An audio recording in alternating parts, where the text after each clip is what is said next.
Fred, can you hear me?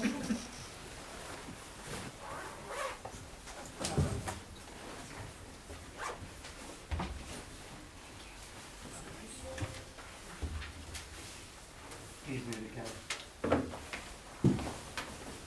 Oh, I'm sorry. Yes, I can. I had my mute on. Okay, great. So we're going to start our meeting. It's a public meeting, so we have few things we have to go through first, and then I will introduce you. Okay?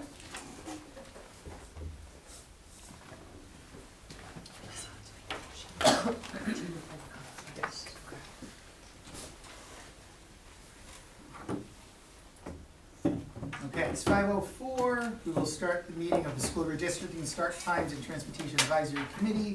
Today is December 2nd, 2025. Before we start, I just want to make a motion to move public comment to the end of the meeting. Second. Any discussion of that? Yeah, I was just gonna say, I think this is, might be a good idea because we haven't met in such a long time. And we have a consultant on board now who we're all gonna be meeting for the first time this evening, and he's going to be presenting to us. So I feel as if any questions that are posed may actually be better answered after, or maybe your questions will be answered once you hear from the consultant and Dr. Duva's updated timeline, because it has been a while. So that was, I believe that, I understand it might be tough to sit through the whole meeting if you expected to speak first, but I think it just might be more logical to hold off on public comments until after we hear from the consultant. All in favor? Aye. Any nays? No? Okay, so we will move public comment to right after committee goals. I'm going to pass around the sign-in sheet, and that way everyone can sign in. Why don't we go around the room and we'll just reintroduce ourselves because it has been a while, and just that way others just kind of put names with faces and make that connection. But first, Kenny Duva, superintendent And chair. and co-chair. Megan Riley, school committee member and co-chair. Rob Mezzanotte, assistant superintendent. Rachel Fortin, parent. Sean Donovan, parent. Michelle Hume, transportation supervisor. Brian LeMay, parent. Rachel Rinaldi, parent. Fred Schweitzer, principal at Hamilton Elementary School. Jennifer Harrison, kindergarten teacher at Hamilton. Kayla Van Gordon, 5th grade teacher at Quinnesset. TJ Marasco, parent. Nicole Hitchner, principal at Stony Lane. Joey Clark, director of curriculum. And just so everyone knows, Fred Hajish, who is our consultant, is here virtually. Fred, if you need us to talk louder, just let us know. I appreciate that. I can hear you guys so far. Okay, all right. So the first item on our agenda is to introduce Fred. Fred will be our consultant for this project, looking at the redistricting of our elementary schools, also assisting us with the school start times and transportation as well. Fred is with Citygate GIS, and tonight he's going to give us an overview of this process and the work that he will be doing and how we will be involved in that. And then we will talk about the timeline of the project and our goals of just the work that we'll be doing over the next year and a half. So Fred, I'll hand it over to you. All right. Thank you for having me tonight.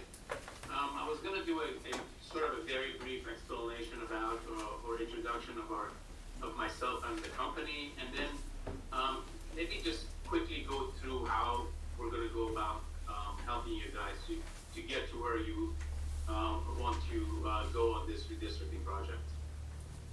So I did my first redistricting project in 1995, and I've just been doing it continuously ever since.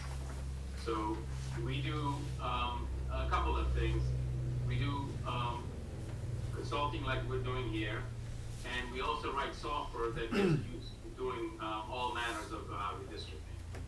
So from schools to police to water boundaries to congressional districts, legislative districts, basically anytime people are trying to divide up areas, our software is one of the ones that gets used. And then we use our own software to do projects like this. And the one thing I like to always say is the worst punishment for a software developer is to have to use his own software. try to improve the software because what we need to get done is what basically our clients need to get done. So what's going to happen going forward, at least the part that I'm involved in, is first we have to create, and I'm gonna, I have only started to work on the data that I got from you guys, so I don't have actual data for you, but I can show you what it will look like once I have it. So basically, when we start doing redistricting, I'm going to share my screen right now.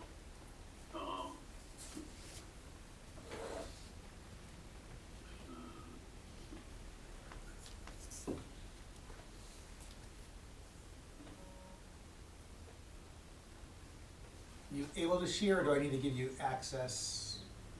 Looks like it's. Yep. Okay, I think it's working. Is that, do you guys see it? Yeah, we can. Yeah, we Yes, can see we it. can see that. Okay, so this is another client that we're actually working on right now. They're a little bit ahead of you guys in meaning that I started working with them a few months back and we've completed their data development. They're doing something similar to you guys as in that they're looking at boundary configuration, and they're also looking at possibly grade configuration and figuring out where how students are going to be divided up between the various schools. So in their case, they have one middle school and one high school, and then a bunch of elementary schools, and they're configured differently. So then we're looking at how to do this. So the first thing, by the way, this is a school district in New Jersey. It's called the Matawan Aberdeen School District. So if I zoom out, you can kind of see where they are. They're just south of New York City. So the map that I have up shows the boundaries of the 3 elementary schools. They're colored up here on the map. And then you can see these little green lines. So before we started the project, we didn't have these. These are what we call planning units. So we use these to build the districts. So or planning, I'm sorry. We use these planning units to build the attendance areas. And they are just aggregations of parcels, in this case, that I created and I sent to the school to approve. So as I was doing this process of creating these, I looked at neighborhoods, like I'm kind of zooming in right now, and I said, okay, this area looks like houses that all sort of belong to the same neighborhood. So if I were going to split this area, how would I do it? And I looked at this road as being sort of the dividing area between this neighborhood and this neighborhood. And decided that if I were going to move this piece of geography to one school, that all of these houses should go as one. I also looked at the population of the students here, because I don't want to create boundaries for units that are too small as far as population goes, or ones that are too big. So if I move it from one school to the other, it would create a huge imbalance. So I started with the parcels and I created these. Then the next thing I did was our desktop software that you see here is connected to our online system. So the next thing I did is I took that data and I uploaded it to our website, which I'm going to show you as well.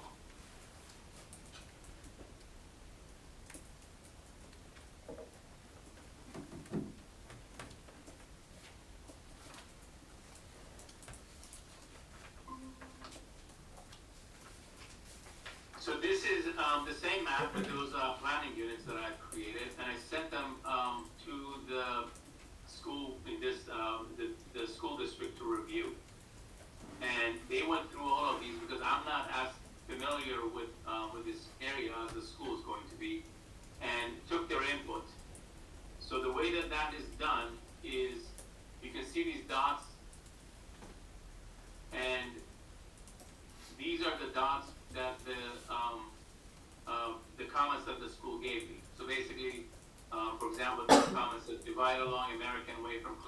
to Anchorway. So this was supposed to be too big, this area was too big, I should split it in along this road. And they provided me a comment, and then I made that adjustment. Other ones they were happy with, and the comments that they put went along here. So anytime they wanted to add a comment, they would just click this, and then they would just go to the map, and then they would provide their comments.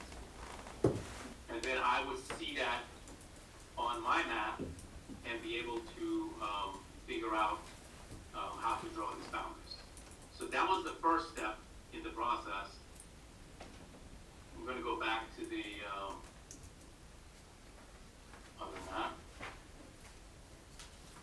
So once I had these, I went ahead and looked at their past enrollment, and I looked at all the projections, and I brought that information down to each piece of geography that I had here.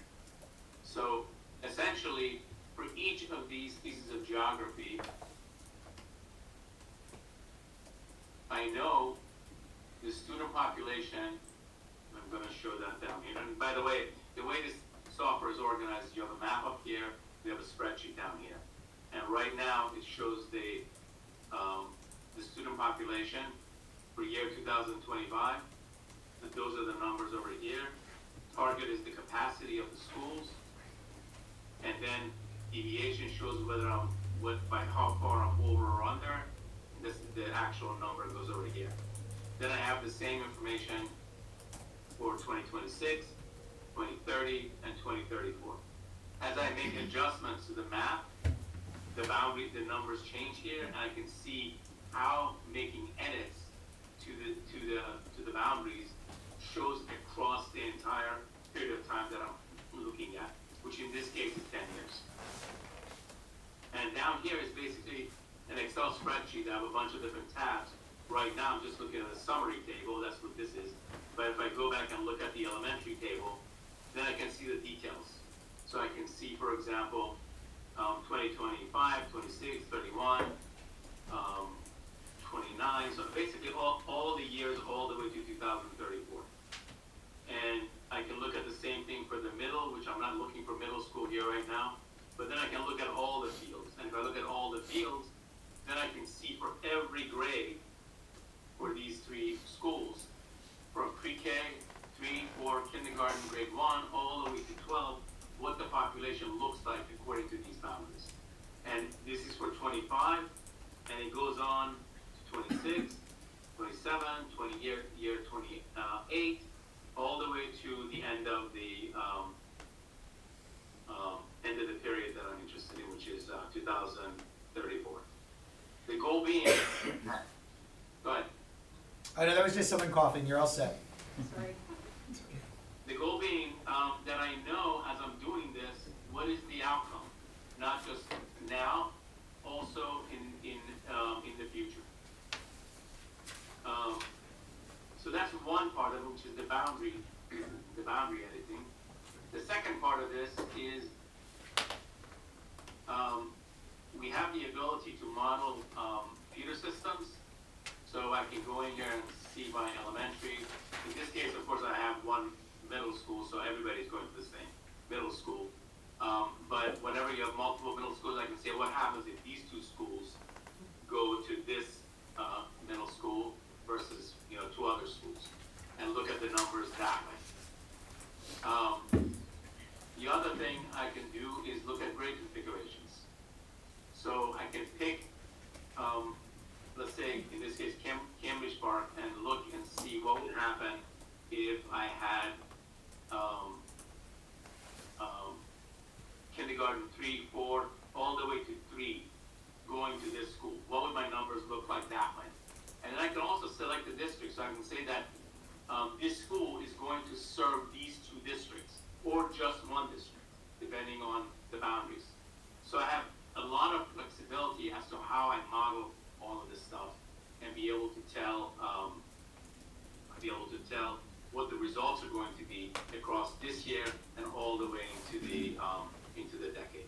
So that's really it from how we go about doing this. First, as I said, we get the enrollment projections, we create these units of geography, we add the current boundaries, and then we start making adjustments and creating scenarios. Within the software, there is a plan manager. This is all the plans that I have created in the past. So it shows you can have any number of scenarios. I'm not limited to one or two. It's basically like Word. You can create as many documents as you can fit on your computer.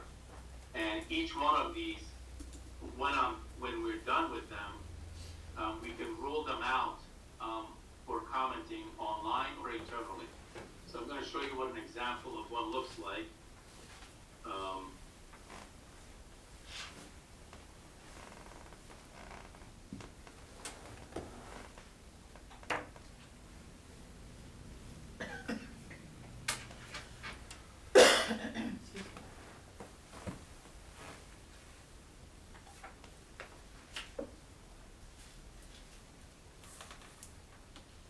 So this example that I'm showing is not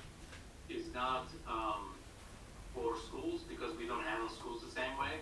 The software is the same, but the way we roll it out is a little bit different. This is for the state of Utah. They just had a court-mandated redistricting, so they put out a bunch of plans, and these are all the comments that people have put on. So there's a lot of comments. And as you can zoom in, you basically see where people are specifically commenting about parts of a plan and saying that this is what I think about this. The part that's important is all of these points show up. I can display them on top of my redistricting map in the software. So as parents are commenting, I can actually see them on the map and then try to address them if it's possible. So if I see that a bunch of people are, and one neighbor complaining, saying that they really should not be in this district for whatever reason, if it makes sense, I can make those adjustments. Now, usually, because of open records requirements for legislative, everybody can see everybody's comments. So every comment that's placed on the map, everybody sees. For schools, we typically don't do that. We only have the person that's placed their comment be able to see their own comment. And the way that that's done is similar to what I showed earlier. You click on the map, you provide your comment, and then once you click add comment, it sends you an email. You verify that this is in fact you that provided this comment, and then once that's approved, you're the only one that can see your comment. And we do get statistics on how many people have commented, how many people viewed the maps, which area they're from, and where are the comments coming from? Are they from inside the district or from outside the district? So we do get statistics for all of that. And that, every time we roll out a plan, we get scenarios that are like this that are rolled out. Fred, I have a question about the comments. So when the comments, once we're able to, once we have draft scenarios and we roll that out and we put it out for the community to see, and people are putting comments on the map, they will only see their comment. But are you able to print those comments so as an advisory committee, we can review those comments and discuss them? Absolutely. In fact, what we typically do is we create a summary that will give an outline, because there's going to be hundreds of comments. So we provide a summary that will tell you sort of the sentiment. The comments that are, most comments are about, if there's any kind of a trend in it that says, okay, a lot of people are commenting about this specific area. You will actually get those information. So you will see sort of the sentiment of the comments that are being placed, and then groups of any grouping that can be done. Okay. And then just so everyone here, so like once those comments are put into the spreadsheet for us to see, those would be made public, so other people in the community can see the comments as well. Yeah. But we would have that come to the committee so we can review it. Let me see if I can give you an example of that.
comments are, and you can kind of see they're in a spreadsheet format.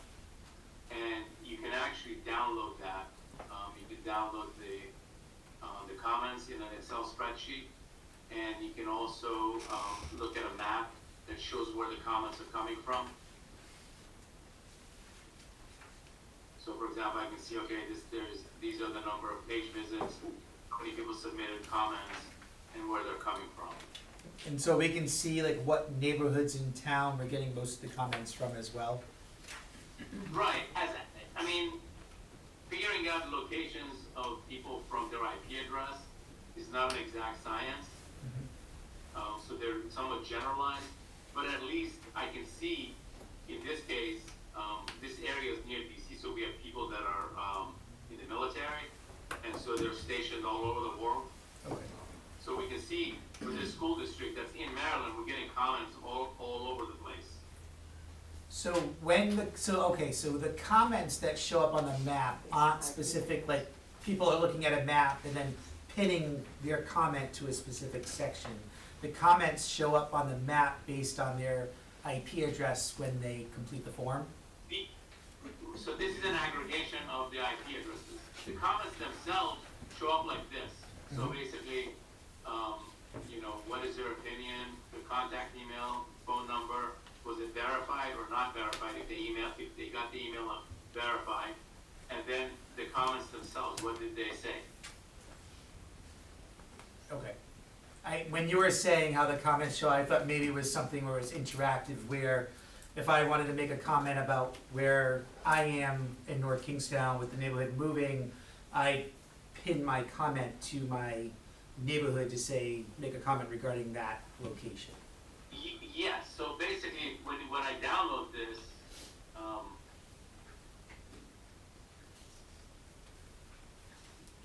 which I can show you what that looks like.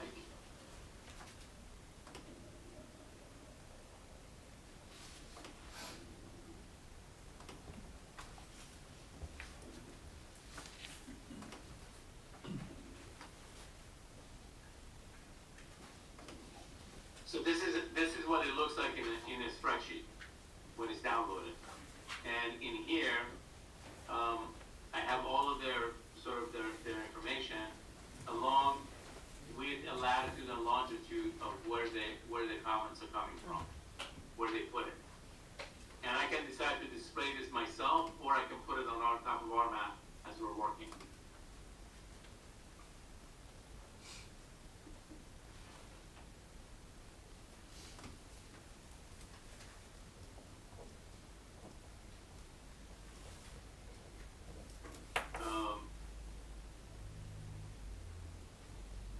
Anyone has questions or comments? Yes. So basically, that information will be displayed on top of here as I'm drawing maps, so that I can try to address as many of these things as I can. But certainly, as we're getting close to going to public hearings, I'll have a pretty good idea of what people like and dislike, and if there's any way to address those. And I've had that situation happen in the past where I've made changes based on public comments, and I saw that maybe the boundary should have gone a different way, and I made the adjustment ahead of the community meeting. Fred, can I ask a question about the software Sure. that you started with? Does that have the capability of looking at grade level data and enrollment? Does it get down that specifically, or is it just more based on a school basis? No, it's grade level. Basically, Okay. when I'm looking at the spreadsheet down here, and I look at all fields, you can see here for every starting with year. So the way this thing works is the grade is on the top, and then just the name of the field, which is grade 3F, year 25, grade 4F, year 25, grade KF, kindergarten, year 1, grade 1, 2, 3, all the way to 12, 425. Mm-hmm. And then if I scroll over, Mm-hmm. then I have it for year 26, for year 27. So I have basically every grade and every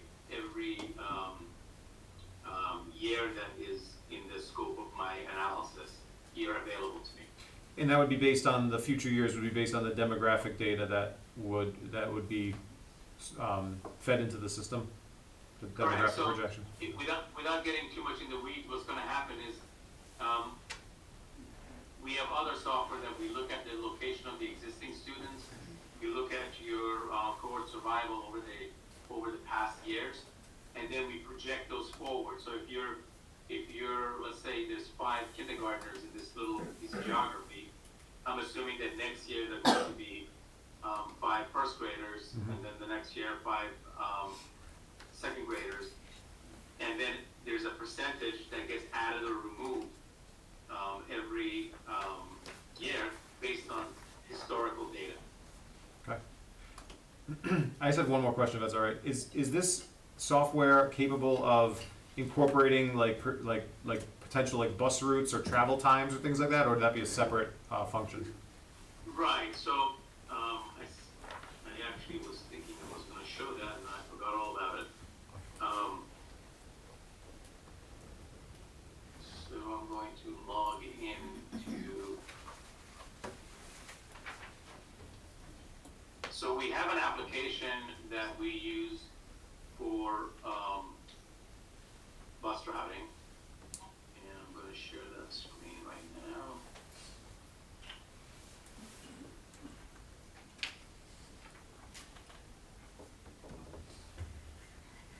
So this is our bus routing application. It's web-based, and this is what we use to analyze the actual transportation side.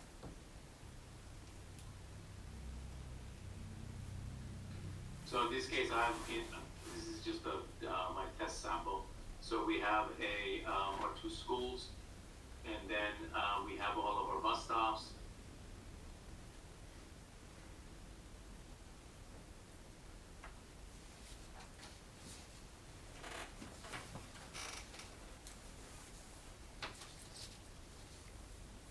So these are our various bus stops, and then of course we have all the students loaded that are using transportation.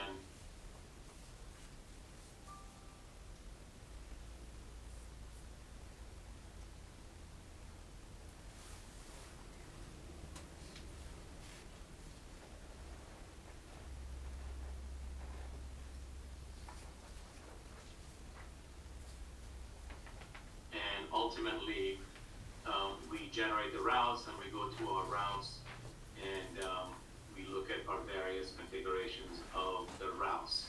And for each one, we're able to look at the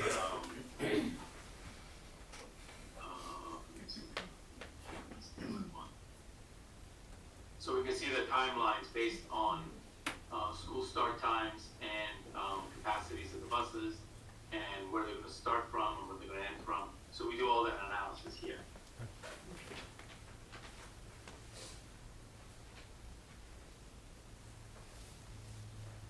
And again, we do that, we can model different scenarios, so we can go in here into the schools and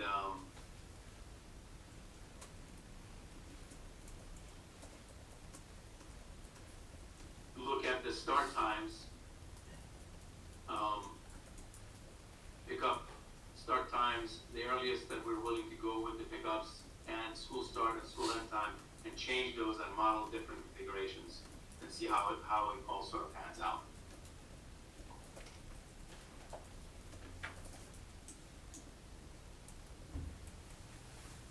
I have a question. Sure. So, one of the things we're looking at when we're doing the redistricting is, we're drawing from the same transportation pool. We have 3 different, elementary, middle, and high schools currently, and one of the things that is potentially on the agenda is changing start times. And so I see 2 different systems here. One for dealing with bus routes and how we're kind of distributing students, but the other has to do with redistricting. Are those 2 systems able to work together as filters in real time to project different options, particularly if we look at different kinds of transportation, or they really need to happen separately? I see them as separate steps on this timeline as well. In this, yes, they are separate steps. You can't really mix the redistricting with the bus route. They're just bus routing is something you have to edit every year. Redistricting is hopefully something that you don't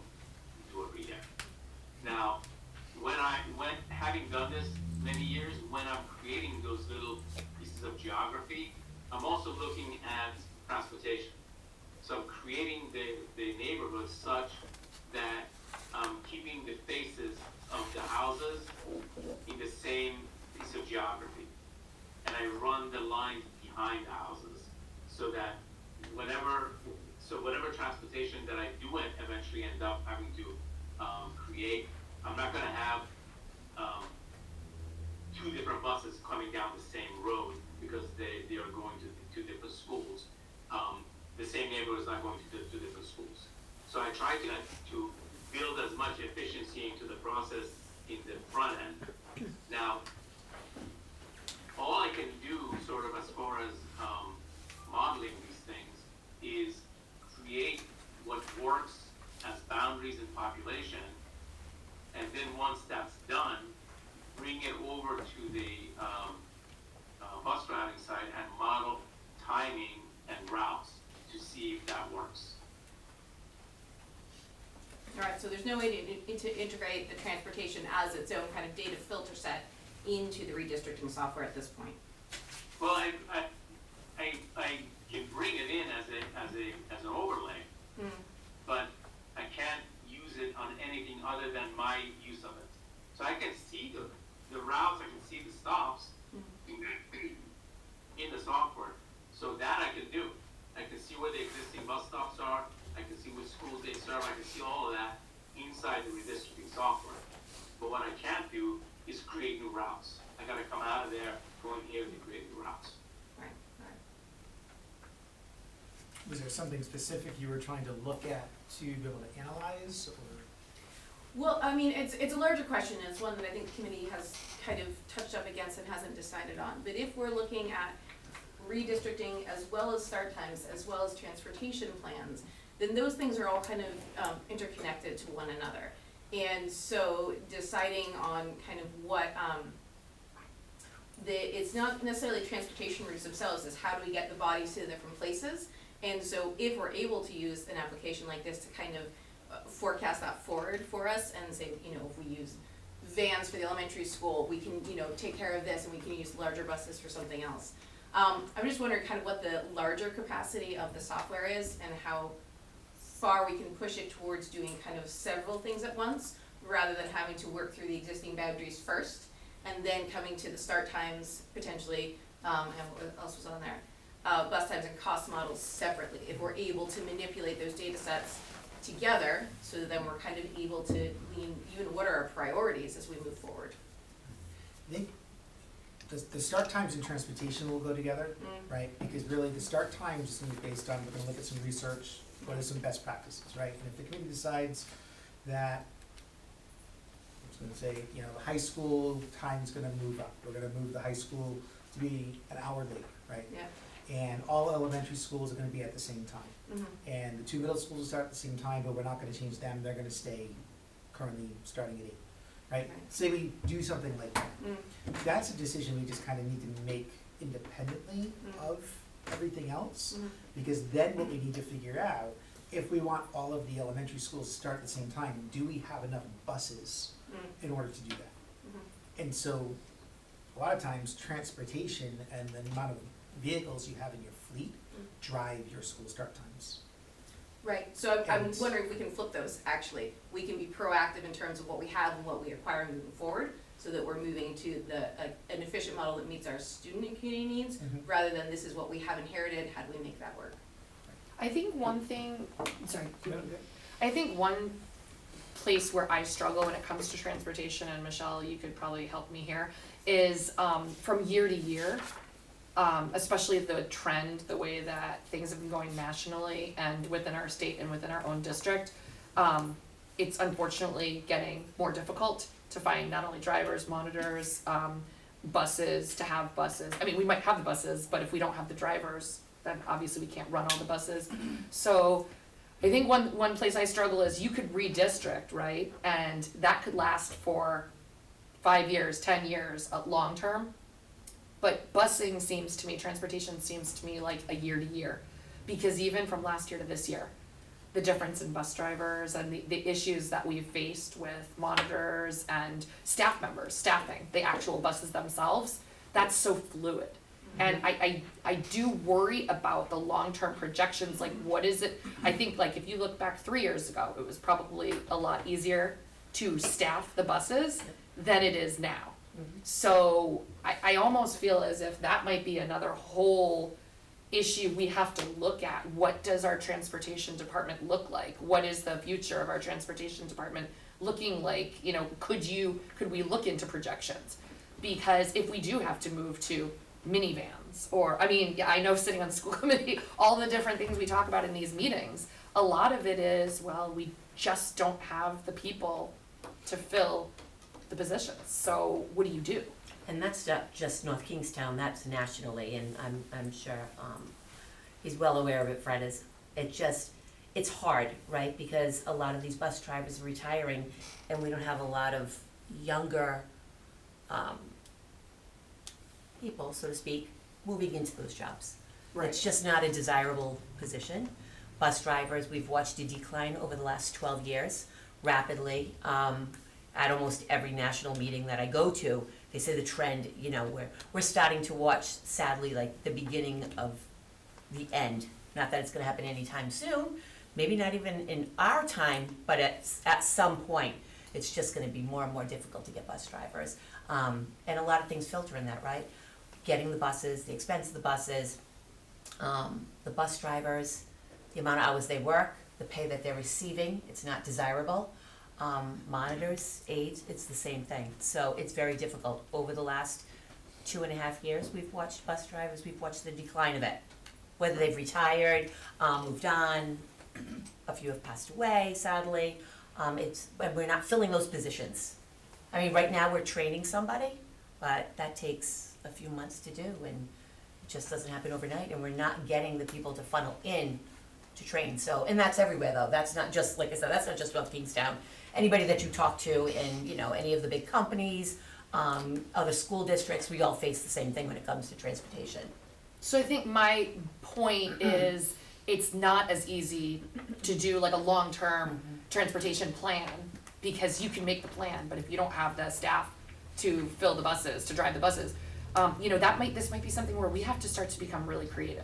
And I always like to look ahead and kind of see the problems that are coming down the pike, and then decide like, how are we gonna approach them, even if they're 5 years from now.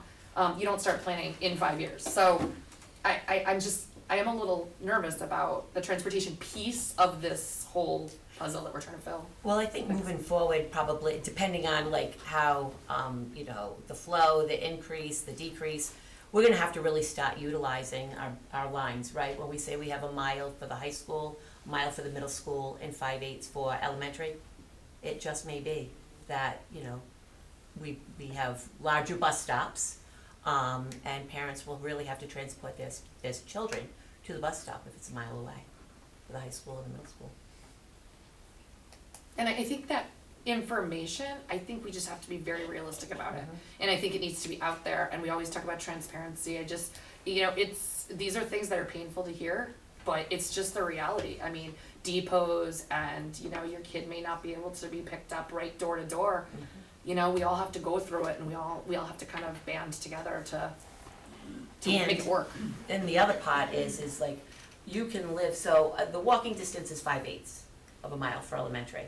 We certainly pick up students that live closer than 5/8. Same thing with high school and middle school. We may have to stick to that. If you live within, again, that boundary, you don't get a bus regardless, right? So if you're 5/8, you walk to school. If you're a mile in the high school and middle schools, you walk to school.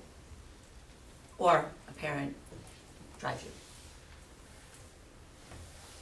Fred, can I ask a question just about the basis of the software in terms of boundaries, and do you take everything that currently exists that, you know, the committee has seen in terms of what's on record for the town as a starting point, boundaries, et cetera, or are you looking at this as starting from scratch and you're just looking at the town and the enrollment and where students live and building boundaries from scratch? Like, are you overlaying what the software does with what already exists? Or are you starting brand new? No, we're starting with what you have. Okay. Because the first thing I gotta do is,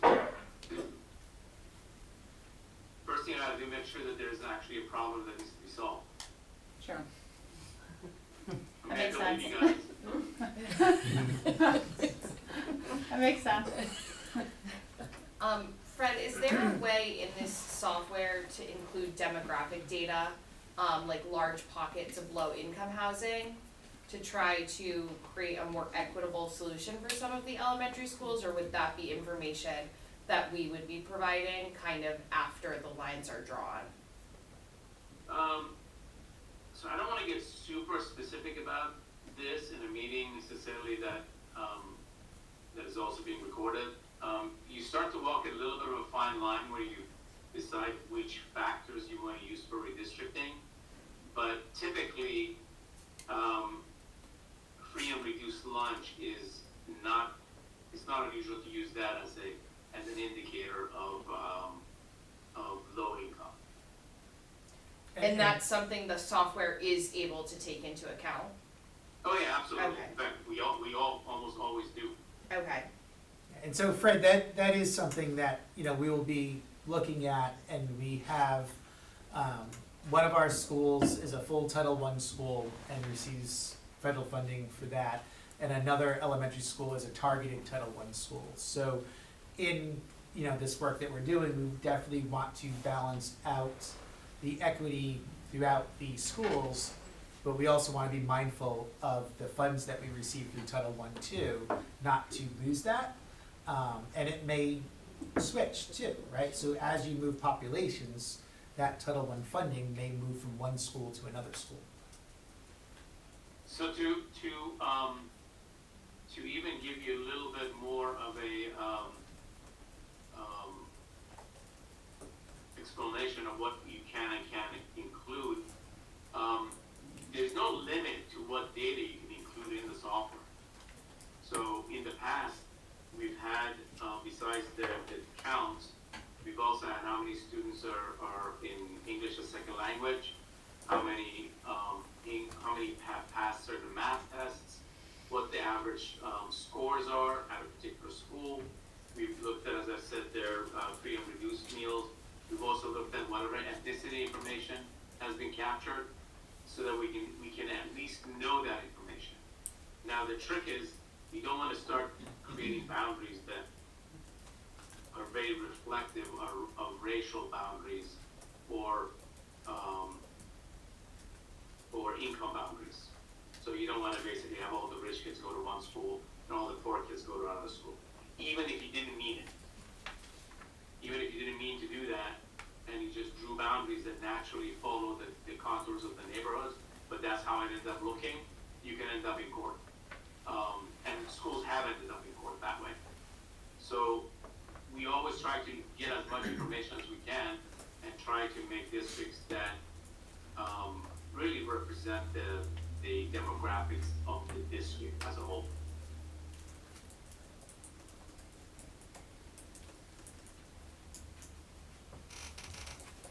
And Fred, we can share that. I know I've already provided you with a lot of data already, but we can go through what demographic data we want to also give you, and you know, we can talk offline about that and get those spreadsheets to you.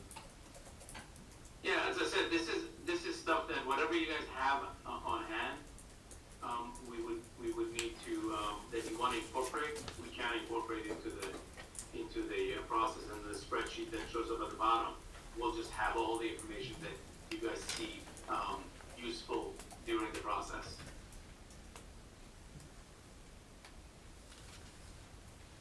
Does anyone have any other questions or comments for Fred? Fred, was there, we also want to spend some time going over the timeline that you shared with us. I made copies of that Gantt chart for everyone here, and I have it. I can put it up on our screen. I don't know if we want to move on to that next and go through what the timeline you put together for us.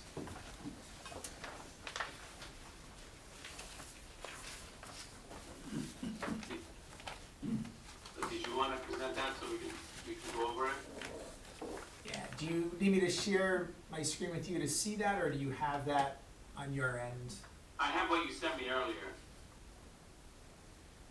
I'm talking about the timeline, not that yet. I'm talking about the timeline that you gave me, that colored Gantt chart that shows all of the tasks and by what month. If you have it, you can share, because I have a bunch of them here Okay. from different times. Yeah, I wanna make sure that we're using the same one.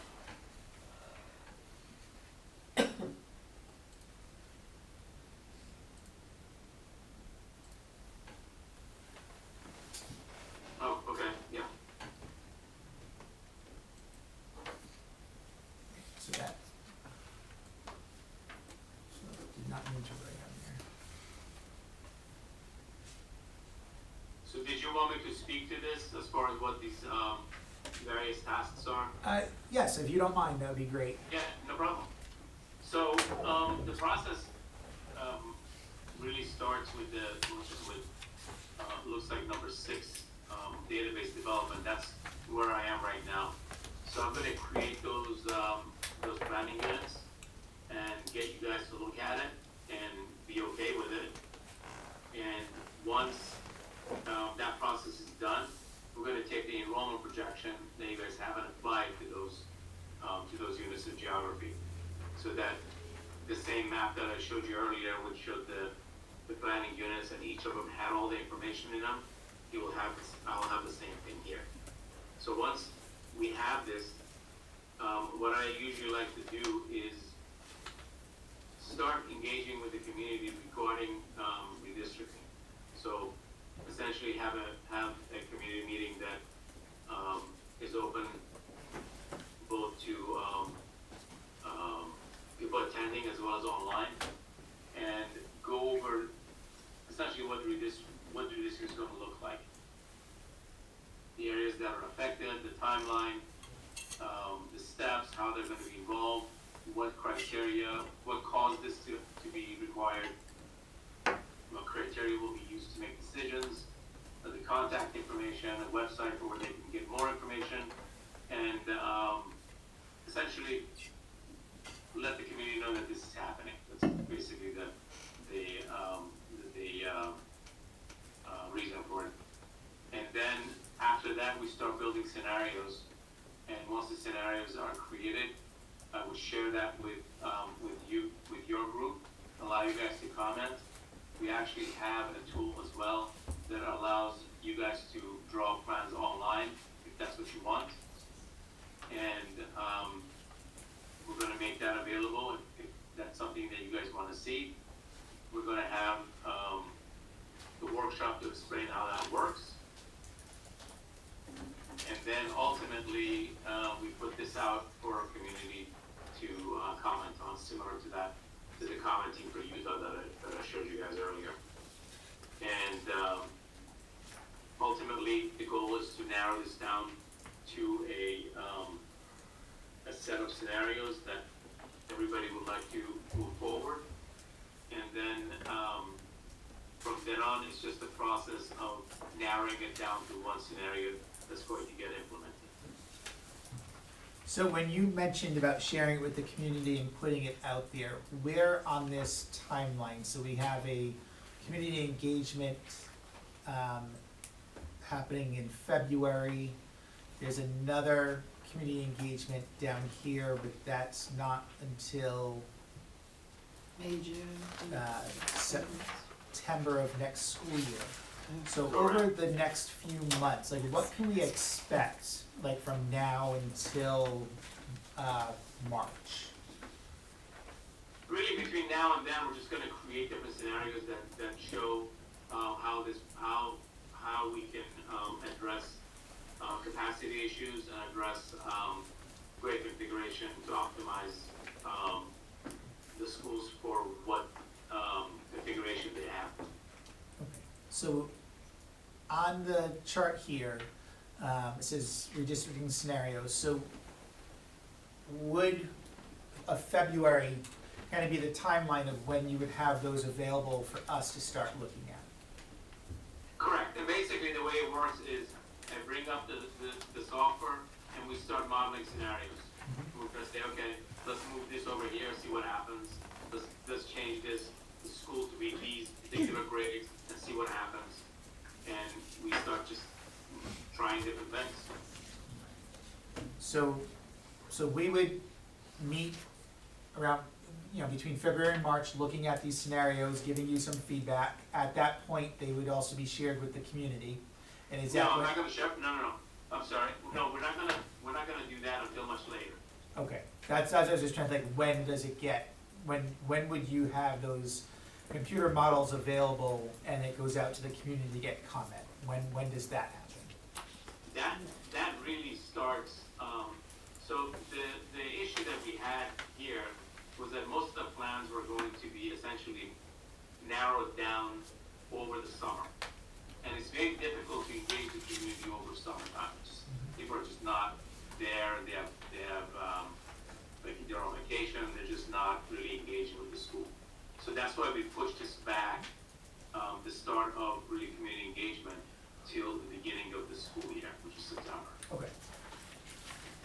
So I just want to make sure that our committee knows and those that are here from the public. So a lot of the work that will be happening is work that you're doing that you'll be sharing here with us as the advisory committee. And then at the start of the next school year, that's when we will put everything out there for the public to start commenting. So it gives us Right. time to kind of work through these models. Right, if you scroll to the left, a little bit, where it says number 13, interactive web tool with options for community review and comment, that's really us getting set up, Okay. for the community, engagement. So, there'll be work that we'll be doing over the summer, getting ready for that rollout come September. Right, so we're gonna decide which scenarios are gonna go to the public, we're gonna set up the website for it, have you guys be okay with it, and then, starting September, we start with community, meetings, or community engagement at the affected schools. And then the goal is to have the final report of the final options. I'm looking at line 17.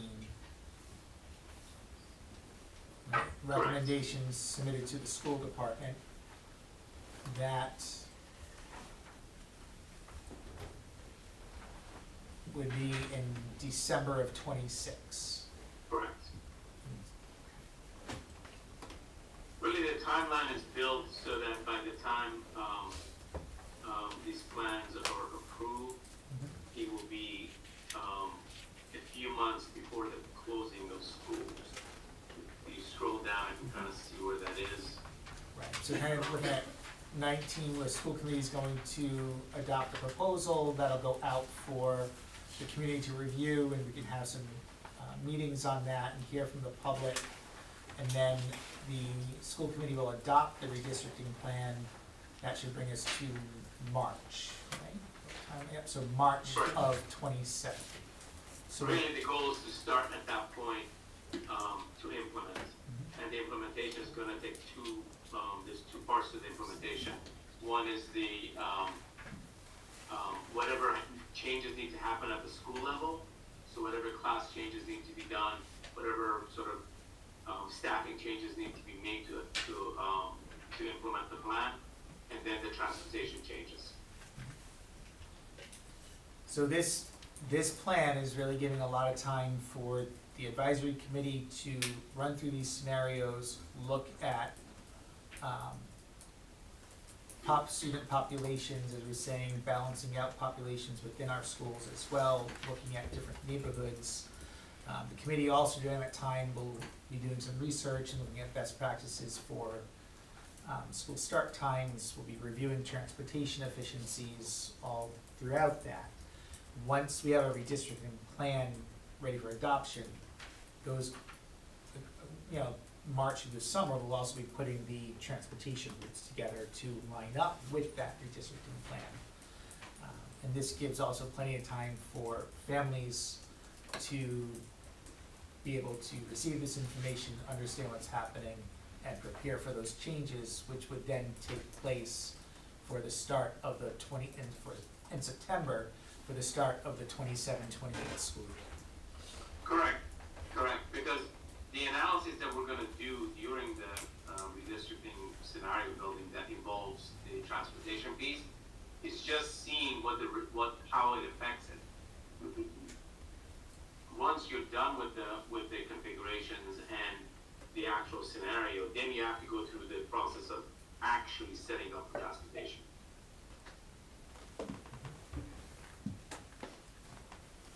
Any questions regarding this timeline?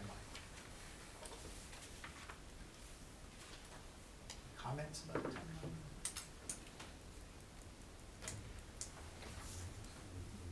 I guess I was gonna say, like, just a little bit longer than we had originally discussed. So then I worry about our transportation concerns for next year still, just given our last year experience. So, I have to kind of just say that. so I mean, we're gonna be, I mean, obviously, on our end, we're gonna be looking at how, you know, how we're running the routes and the transportation. This is really looking at to get some final recommendations through this Yeah, I group. like long-term, Long I term. like, I mean, we're having conversation on our end about, you know, do we need to get more vans, what are we doing? in the with short that term, I feel like transportation? there still needs to After-school be. programs, all of that, which we're continuing to work on and bring recommendations forward to the school committee now. We're not gonna wait to make any, like, changes throughout. I mean, that's something we're gonna be working on. You know, if there's something we can do for the start of next year, if we, you know, if it's talking about, you know, Michelle, having conversations about, you know, needing additional vans in the district, especially for, after-school programs, athletics. You know, we've had some problems there, not having enough buses to run those after-school programs and athletic game runs. Looking at routes, I mean, some of the changes we did this year, we had to increase the length of bus stops from homes. I mean, that's something we're always looking at, because we have to really consider looking at what we have for buses and drivers as well. So, And, sorry, didn't mean to cut you off, and the displaced students, we had 33 this year. It doesn't sound like a lot, but it's a lot when we're in 59 square miles of pulling them from different areas and transporting them and utilizing a 71 passenger vehicle to transport 8 students. It's not efficient on any, and we have 3 of them that are doing that because of where they're coming from geographically. So, the other thing that we're gonna be looking at too, and this will get discussed at the next school committee meeting, is RIDE is also doing a study right now, and they're working with districts to look at how their routes are being done. So that's something I'll be bringing to the school committee at our December 16th meeting, about some of the work they're doing specifically with Transpar in the state right now. That would give us, you know, additional feedback too of what we're doing with our, how we're running the routes efficiently. They're looking to help districts save money as well in what they're doing and how many buses they have out there, or looking at recommendations of other vehicles. Great. Other ways. I think on the positive though, it's a much more reasonable timeline. I think the expectation was to get it done and get it done quickly. I think this shows that it needs more time and attention to really, you know, focus in and have all the information, as much information as we can gather, and using Fred to help do that, I think is a positive. And we've looked at to stretch it out. I mean, we could do it sooner, but we thought it'd be best just to stretch this out and give people enough time to understand what those changes are, and wait, you know, a whole school year to roll it out. Right. Fred, what we can do is we can move on to the other document that I shared with you as far as like an action plan for all of us and the work that we have to do. And I'll put that up on the screen. Okay?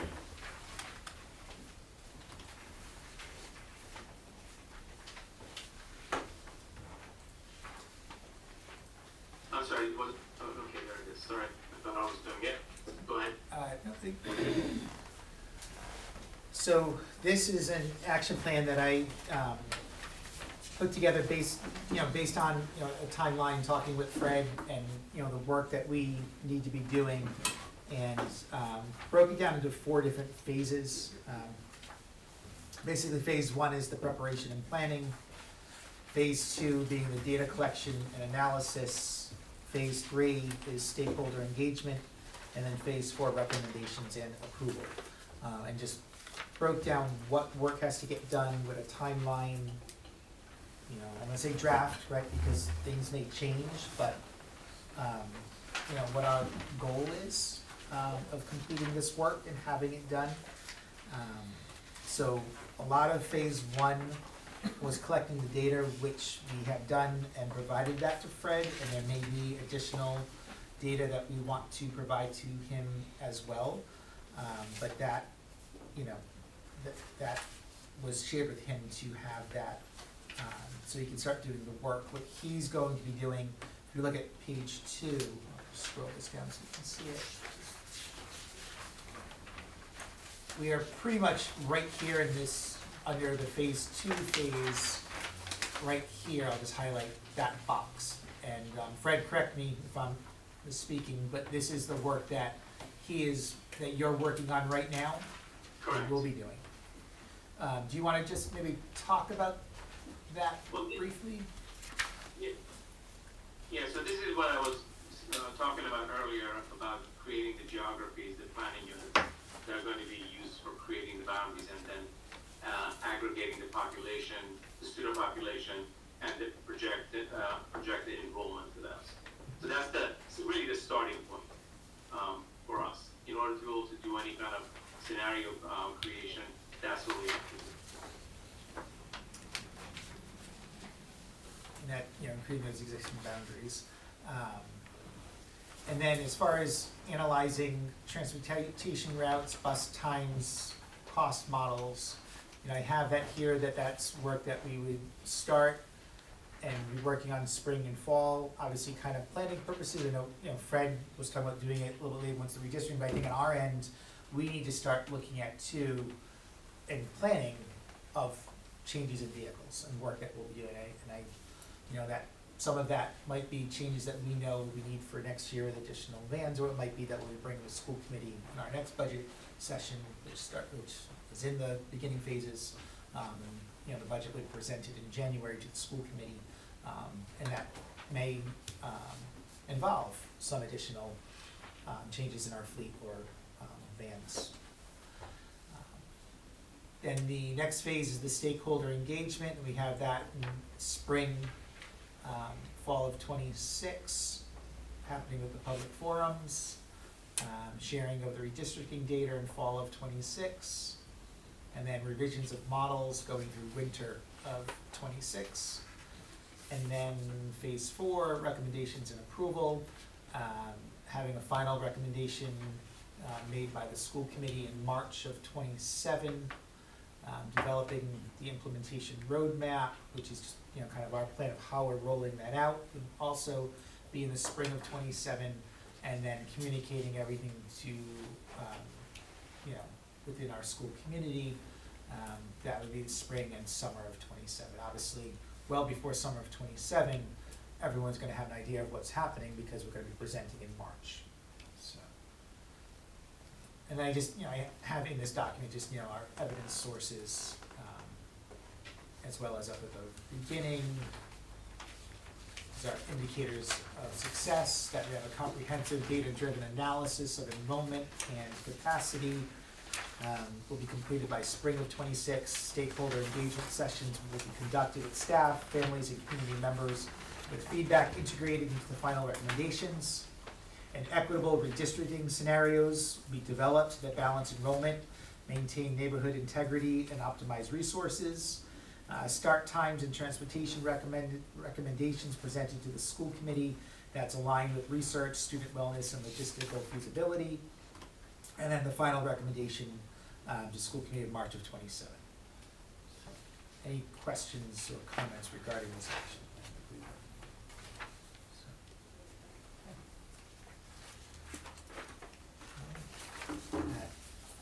That goes over everything.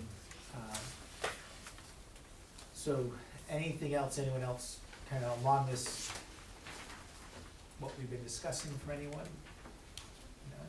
So is the idea that what we just talked about, then this next meeting that we have for redistricting, for this advisory committee, would be around February sometime? Fred, I don't know if you can hear us. Yeah, I can So hear we're you. just talking about our next meeting. We didn't think, you know, it's necessary for us to have to meet every single month. I think, we'll meet when we need to, and we can share information with the advisory committee if there's stuff for them to review and look at prior. But as far as having scenarios for us to look at and to have a, public meeting of this advisory committee, probably not until beginning of February. The next, okay, so the next thing on my agenda is to create those planning units and get comments from you guys. Okay.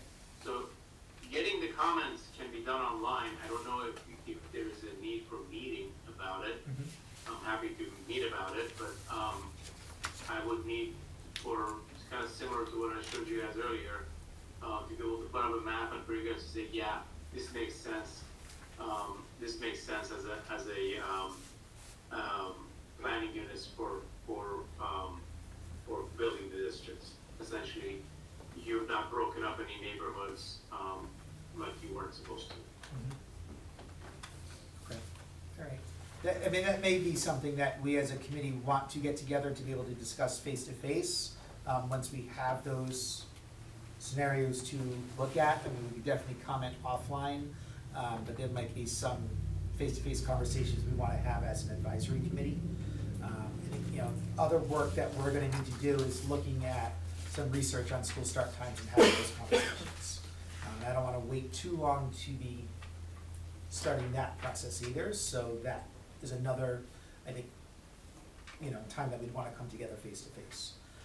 So what we can do is, I think, put together a timeline of how many face-to-face meetings we need to have. I don't think we need to be meeting monthly.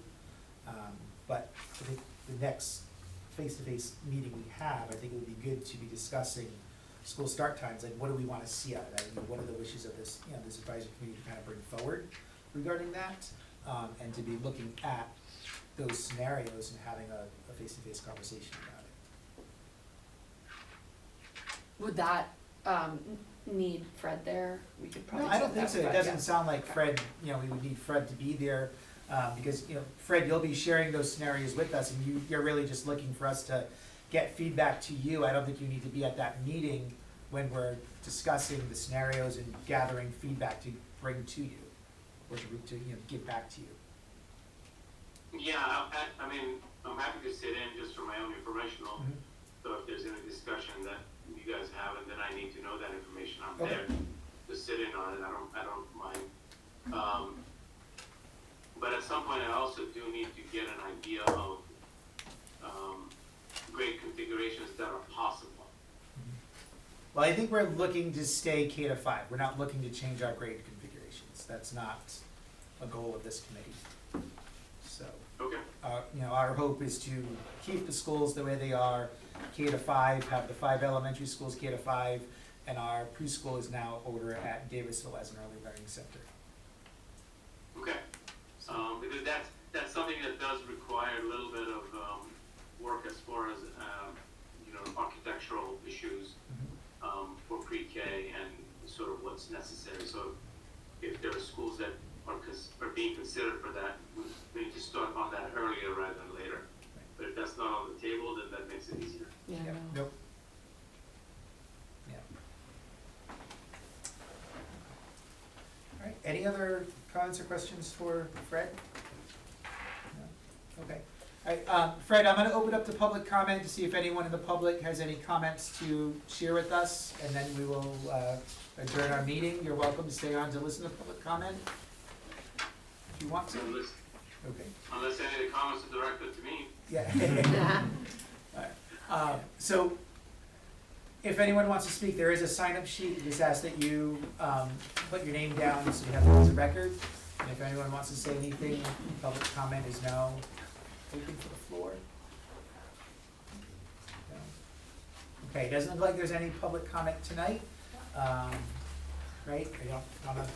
Okay. Does a question count as a comment? Or? So No. you can ask a question, but we don't get into a back and forth in the meetings, but you can give us that question so that way we can definitely know what that question is. But we just need to. It's not like back and forth, just like, Yeah. so as far as We just, into. because it's recording, we do need to step up to the microphone to make sure that the video gets the sound.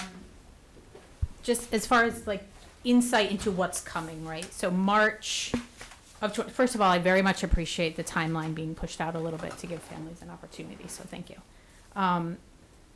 As far as it being pushed out a little bit, so I'm looking here, so September 2026 would probably be the first time that we would have any insights, but you guys will still be meeting prior to that, and it sounded like you were saying there would still be public meeting. Yes. So there won't be any, like, I don't want to say hiding information, but like things will be shared so that we can kind of draw some conclusions, see what the scenarios are. Obviously, no decision is being made until March of 27, but it looks like it will be brought to the school committee in December. So the idea is that basically when they go to vote, it would be, I mean, it would be like, yes, it's going to, whatever proposal comes forward in March. There's not going to be the school committee saying no for the most part, right? So I can't Right, answer. right, okay. For the school committee. I don't. Careful. yeah. I know, So, I know. the idea is that a proposal, right, is shared publicly at a school committee meeting in December. Okay, And that way there's a back and forth.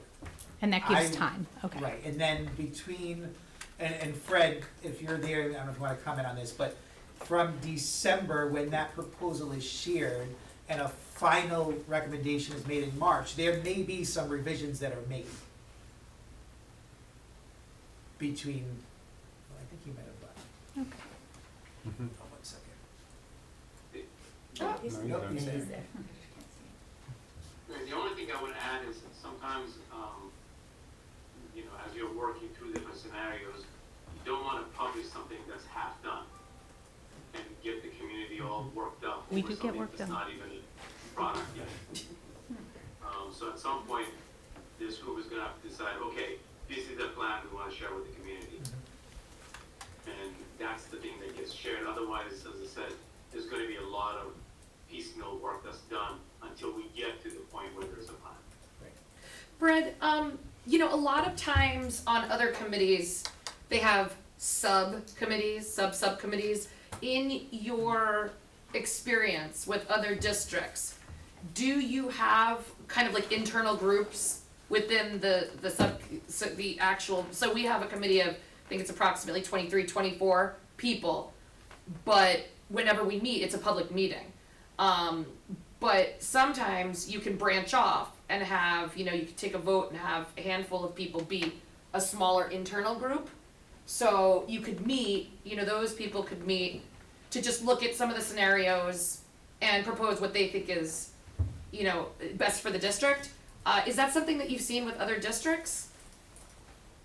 Yes, that happens frequently where there's a large committee that decides, but there's a smaller group that meets and actually works on the drawing.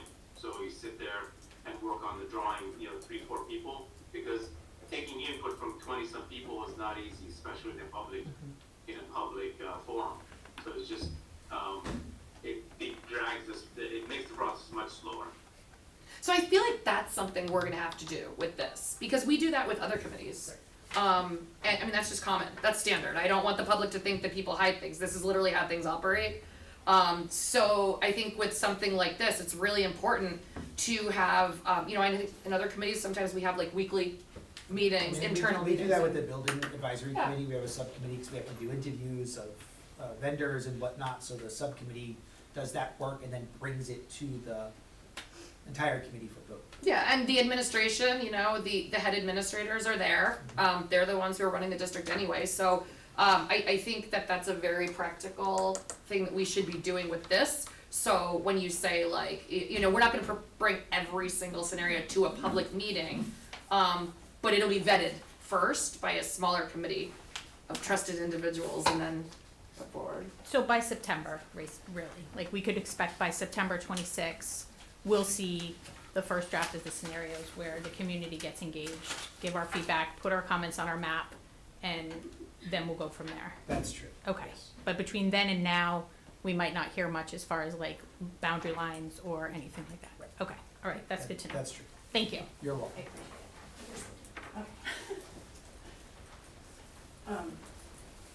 Teresa Hirsch. I just wanted to say, after listening to Ms. Hume, instead of letting all of our bus drivers that we love and we, give our treasured children to every day and we expect so much of, instead of letting them peter off, maybe the forward thinking to do would be invest in them and offer them what would draw people in, because it's not like people have stopped driving in America. They drive everything everywhere, everything is delivered. So if we're losing our bus drivers, maybe we want to offer them a better package. That's my comment. Thank you, though. This is an exciting meeting.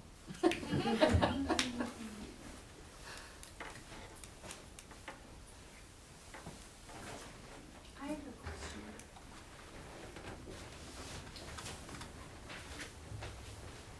So last year it was very reassuring that the fifth graders were gonna be grandfathered in to stay where they were, and I was just wondering if, I guess I can't really ask, but if that's something that's also gonna be on the table for this plan, that the kids that have spent their whole time at an elementary school would remain there for their final year?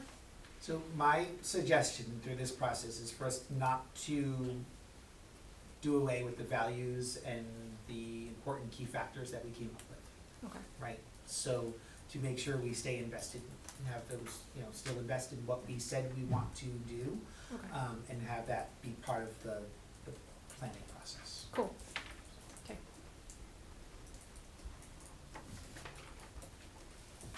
Thanks. Anyone else that would like to speak? No? Then I'll make a motion to adjourn the meeting. Second. All in favor? Aye. Any nays? Okay, thank you. Thanks, Fred. Thank you. Okay, Fred, we will be in touch. Happy holidays.